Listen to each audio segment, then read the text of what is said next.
Hello everyone and welcome back to the channel. इस video में हम डिस्कस करेंगे थाईलैंड की जो नई नोटिफिकेशन आई है ई वीज़ा से रिलेटेड, उससे रिलेटेड जो भी इन्फॉर्मेशन है वो सारा कुछ मैं आपसे शेयर करूंगा। काफ़ी सारे लोगों ने मुझसे इंस्टाग्राम पे एंड रिसेंटली जो मैंने थाईलैंड की एक बहुत डिटेल वीडियो शेयर की थी उसमें कमेंट करके पूछा कि हमारा ऑलरेडी प्लान्ड है थाईलैंड का ट्रिप, हमने टिकट वगैरह लेके रखा है, तो अभी ई वीज़ा या ETA से रिलेटेड जो रेगुलेशंस हैं वो क्या हमारे ऊपर भी एप्लीकेबल होगी या नहीं होगी। तो मैं अभी रिसेंटली 2-3 दिन से ये नोटिफिकेशन अभी हाल फिलहाल में ही आई है, तो मैं अभी 2-3 दिन से सारे इन्फॉर्मेशन जो है वो गैदर करने की कोशिश कर रहा था। मेरे पास ऑलमोस्ट क्लियर एक आइडिया हो चुका है कि ये गाइडलाइंस किन के ऊपर एप्लीकेबल है, क्या है, नहीं है। तो वो सारी डिटेल्स मैं आपसे इस वीडियो में शेयर करूँगा। वीडियो के एंड तक बने रहें। हो सकता है कि जो क्वेश्चंस आपके होंगे वो भी मैं वीडियो के दौरान उसको डिटेल में एक्सप्लेन करूँगा। तो मेरे बाकी सारे वीडियोस की तरह इस वीडियो को भी मैंने चैप्टर्स में ब्रेक करके रखा है ताकि आपके लिए वो हेल्पफुल हो। एंड मैं कोशिश करूँगा कि इस वीडियो को ज़्यादा लंबा ना खींचूँ, बिकॉज़ गाइडलाइंस देखने में बहुत लंबी है, कुछ 7-8 पॉइंट्स हैं उसमें, बट अपने काम की बस 2-3 पॉइंट्स ही हैं। तो हालांकि मैं सारे पॉइंट्स जो भी हैं उनको एक्सप्लेन करूँगा, बट उसके साथ साथ जो हमारे लिए सबसे ज़्यादा इम्पॉर्टेंट पॉइंटर्स हैं उन पे थोड़ा सा ज़्यादा मैं इन्फोर्स करूँगा, उन पॉइंटर्स पे मैं थोड़ा सा ज़्यादा ध्यान दूँगा। तो विदाउट डिले इस वीडियो को स्टार्ट करते हैं एंड चलते हैं स्क्रीन पे, एंड मैं आपको सारी डिटेल्स जो है स्टेप बाय स्टेप एक्सप्लेन करके बताता हूँ। जब कभी भी ई वीज़ा उनकी स्टार्ट होगी तो उससे रिलेटेड जो भी डिटेल्स होंगी उस के ऊपर मैं एक और वीडियो बनाऊंगा, या फिर मे भी हो सकता है कि मैं थाईलैंड ट्रैवल करने के बारे में सोचूं एंड ई वीज़ा के साथ ट्रैवल करूं ताकि मैं अपना जो एक्सपीरियंस है वो आपके साथ डिटेल में शेयर कर सकूं। थाईलैंड मैंने काफ़ी बार ट्रैवल किया है, तो मुझे ऐसे लगता नहीं कि अगर मैं ई वीज़ा के थ्रू भी जाऊंगा तो मुझे बहुत ज़्यादा इमिग्रेशन में प्रॉब्लम होगा, बट फिर भी मैं कोशिश करूँगा कि मैं वहाँ पर विज़िट कर सकूँ। लोगों को मिसकम्युनिकेशन क्यों एक्सपीरियंस करना पड़ रहा है, उसके पीछे का कारण ये है कि उनकी जो एग्जिस्टिंग नोटिफिकेशन है रॉयल थाई एम्बेसी की पोर्टल पे, उसमें उन्होंने नीचे में जो डिटेल शेयर करके रखा है उसमें वीज़ा ऑन अराइवल और वीज़ा एग्जम्पशन दोनों ही लिस्ट में इंडियंस का नाम रखा है। मैं अभी भी ये चीज़ आपको क्लियर करूँगा। लास्ट वीज़ा के वीडियो में भी मैंने ये डिटेल आपको शेयर किया था। आपके लिए अभी वीज़ा एग्जम्पशन है 60 डेज़ की। आप बेझिझक डायरेक्टली इमिग्रेशन के काउंटर पे जाएंगे। आपको वीज़ा ऑन अराइवल के काउंटर पे नहीं जाना है, किसी तरह का कोई पेमेंट एक्स्ट्रा नहीं करना है। कुछ लोगों को ये एक्सपीरियंस करना पड़ रहा है, मुझे पता है कि वो थाईलैंड पहुंचते हैं, बैंकॉक पहुंचते हैं एंड वीज़ा ऑन अराइवल के काउंटर पे जाते हैं एंड वहाँ पे उनसे पेमेंट के लिए कुछ अमाउंट चार्ज किया जाता है। आपको किसी तरह का कोई अमाउंट पे नहीं करना है। आप डायरेक्टली इमिग्रेशन पे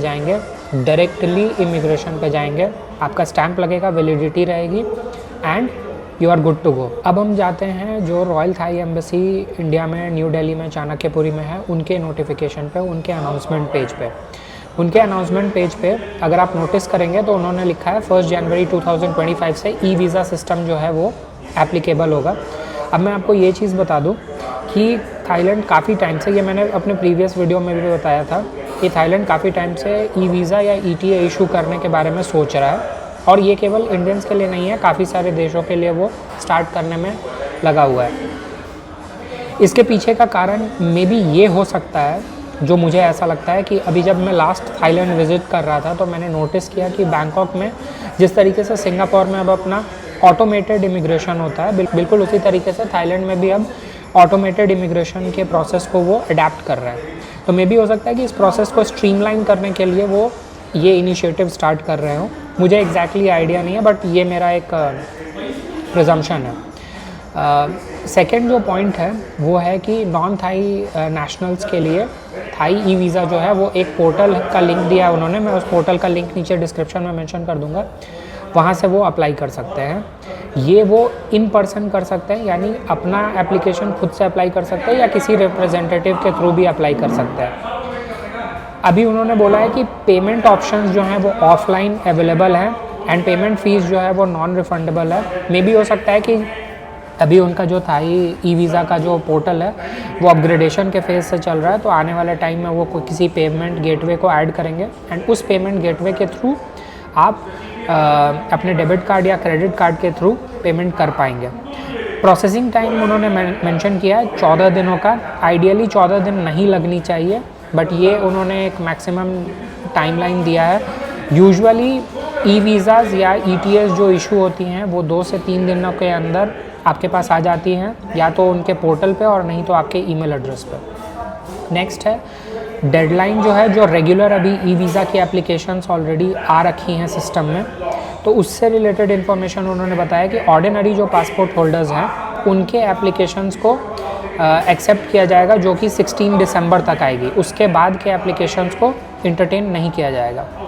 6th पॉइंट है उनका, जो हमारे लिए सबसे ज़्यादा क्रिटिकल है और इम्पॉर्टेंट भी है, कि 60 डेज़ का जो वीज़ा एग्जम्पशन है वो अभी भी हमारे लिए टूरिज़्म और शॉर्ट बिजनेस पर्पसेस के लिए एप्लीकेबल रहेगा। तो जो ऑर्डिनरी इंडियन पासपोर्ट होल्डर्स हैं वो बेझिझक डायरेक्टली थाईलैंड जा सकते हैं, एंड वो डायरेक्टली इमिग्रेशन के काउंटर पे जाएंगे, एंड जो प्रोसेस विदाउट वीज़ा वो अभी फॉलो करते हैं एग्जैक्टली उसी वीज़ा प्रोसेस को कंटिन्यू करेंगे। तो पॉइंट आता है कि ई वीज़ा है किन के लिए, वो डिटेल भी मैं आपसे अभी शेयर करूँगा। एक्चुअली में कन्फ्यूजन काफ़ी सारे लोगों को हुई थी, एंड लोगों ने मुझसे पूछने की कोशिश भी की, बट मैं इसलिए नहीं बता रहा था बिकॉज़ मैं इन्फॉर्मेशन एक्चुअली गैदर करने में लगा हुआ था कि ये प्रॉब्लम जो है ये लोगों को इसलिए भी फेस करनी पड़ रही है बिकॉज़ काफ़ी सारे आर्टिकल्स और अच्छे जर्नल्स जो हैं, जो अच्छे जगहों से पब्लिश होती हैं, उन्होंने बस ये मेंशन करके रखा है कि थाईलैंड ने ई वीज़ा की पॉलिसी स्टार्ट कर दी है, बट उन्होंने इन्फॉर्मेशन शेयर ही नहीं किया है, ये किन के लिए है, क्या प्रोसेस है। इसके वजह से लोगों को ज़्यादा कन्फ्यूजन हो रहा है। अब ये उन्होंने क्यों किया है मुझे नहीं समझ में आता, but without concrete set of information लोगों को इस तरीके से जानकारी नहीं शेयर करनी चाहिए। तो 6th के बाद 7th पॉइंट जो है उसमें मेंशन्ड है कि थाईलैंड की जो ई वीज़ा से रिलेटेड जो भी इंफॉर्मेशन है वो इन अपकमिंग डेज़ और ज़्यादा इन्फॉर्मेशन जो है वो एम्बेसी और कॉन्सुलेट जनरल शेयर करेगी। तो अगर कुछ नया नोटिफिकेशन या अनाउंसमेंट होता है तो उससे रिलेटेड मैं एक वीडियो और बनाऊंगा फ्यूचर में, एंड उससे रिलेटेड जो इन्फॉर्मेशन है वो भी आपसे शेयर करूंगा। अब चलते हैं थाईलैंड की जो टूरिज़्म की इंस्टाग्राम पेज है उस पर। वहाँ पे अगर आप जाओगे तो वहाँ पे आपको देखने को मिलेगा कि वीज़ा एग्जम्पशन का जो अपडेट है वो उन्होंने मेंशन करके रखा है कि 60 डेज़ की जो स्टे वीज़ा एग्जम्पशन है वो एक्सटेंड हुई है for Indian citizens until further notice. ठीक है, तो ये बात तो क्लियर हो गया। सेकेंड सेट ऑफ इन्फॉर्मेशन जो उन्होंने यहाँ पे लिखा है और बहुत क्लियरली मेंशन किया है कि हाउएवर टूरिस्ट जो विश करते हैं थाईलैंड में स्टे करना, जो कंटिन्यू करना चाहते हैं थाईलैंड में स्टे करना ओवर 60 डेज़, उनको अब ई वीज़ा अप्लाई करनी पड़ेगी उनके पोर्टल से। इसके अलावा जो वहाँ पे डिटेल मेंशन की गई है, जो मैंने आपको प्रीवियस नोटिफिकेशन जो थाईलैंड की दिखाई थी उसमें भी वही सेम चीज़ मेंशन किया हुआ था कि एप्लीकेशन खुद से अप्लाई कर सकते हैं या किसी ऑथराइज्ड रिप्रेजेंटेटिव्स के थ्रू अप्लाई कर सकते हैं। अब अगर मैं आपको एक लास्ट सेट ऑफ इन्फॉर्मेशन दिखाऊं, अब मैं आपको दिखाता हूं थाईलैंड की जो अभी एग्जिस्टिंग ई वीज़ा पोर्टल है उस पर जाकर अगर आप खोलेंगे ई वीज़ा के पोर्टल को ना, तो सबसे पहले आपको एक अनाउंसमेंट दिखेगा कि 15 दिसंबर को ये अभी अपग्रेडेशन के फेज़ में जाएगी ये वेबसाइट।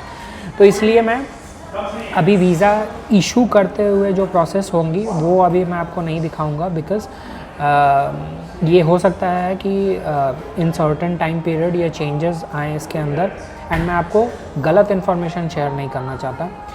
सेकेंडली, अगर हम इसको एक्नॉलेज करके आगे बढ़ते हैं और नीचे जाते हैं, तो नीचे जाते के साथ आपको यहाँ पे देखने को मिलेगा सबसे पहले तो कि प्रोसेस क्या है अप्लाई करने का ई वीज़ा ऑनलाइन। आपको अकाउंट क्रिएट करना है, एप्लीकेशन फॉर्म फिल करना है, सपोर्टिंग डॉक्यूमेंट्स अपलोड करना है, वीज़ा फ़ी को पे करना है, और फिर आप वेट करोगे। जैसा नॉर्मल ई वीज़ा का प्रोसेस होता है बिल्कुल एग्जैक्टली वही सेम ई वीज़ा का प्रोसेस यहाँ पे भी सेम रहेगा। बट नीचे फ्रीक्वेंटली आस्क्ड क्वेश्चन में एक टैब है, do I need a tourist visa.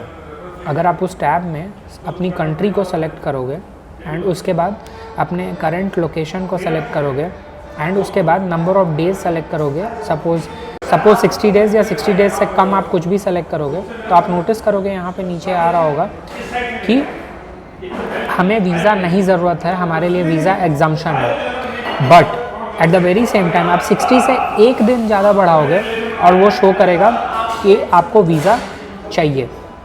तो यहाँ पे बहुत क्लियर उन्होंने ये चीज़ मेंशन करके रखा है, लॉजिकली ब्रेक करके रखा है इस चीज़ को कि 60 या 60 डेज से कम के लिए अगर आप थाईलैंड विज़िट कर रहे हो वीज़ा फ्री है। 60 डेज से ज़्यादा के लिए अगर आप थाईलैंड विज़िट करना चाहते हो तो आपको वीज़ा लेनी पड़ेगी। तो मुझे उम्मीद है कि ये वीडियो आपके लिए हेल्पफुल हुई होगी। आपके थाईलैंड की जो अपकमिंग ट्रिप है, ट्रैवल है, प्लान्स हैं, उसको एग्जीक्यूट करने में मदद मिलेगी। अगर आपको इस वीडियो से हेल्प मिली है तो please consider giving it a like. Share करें उन लोगों के साथ जो थाईलैंड ट्रैवल करने के बारे में सोच रहे हैं या प्लान कर रहे हैं। सब्सक्राइब करें चैनल को। थाईलैंड पे मैंने एक बहुत डिटेल्ड वीडियो सीरीज़ बना के रखी है, उसका लिंक मैं डिस्क्रिप्शन में मेंशन कर दूंगा और वीडियो के एंड में प्लेलिस्ट आपको दिख रही होगी। एंड अगर आपको थाईलैंड से रिलेटेड बहुत सारे डिटेल्ड इन्फॉर्मेशन चाहिए तो उससे रिलेटेड जो वीडियो है उसका लिंक भी मैं डिस्क्रिप्शन में मेंशन कर दूंगा एंड यहाँ आई बटन पे भी आपको दिख रहा होगा। तो मिलते हैं इसी तरह के एक नए डिटेल्ड इन्फॉर्मेटिव वीडियो के साथ। तब तक के लिए stay safe and enjoy your life. Bye bye.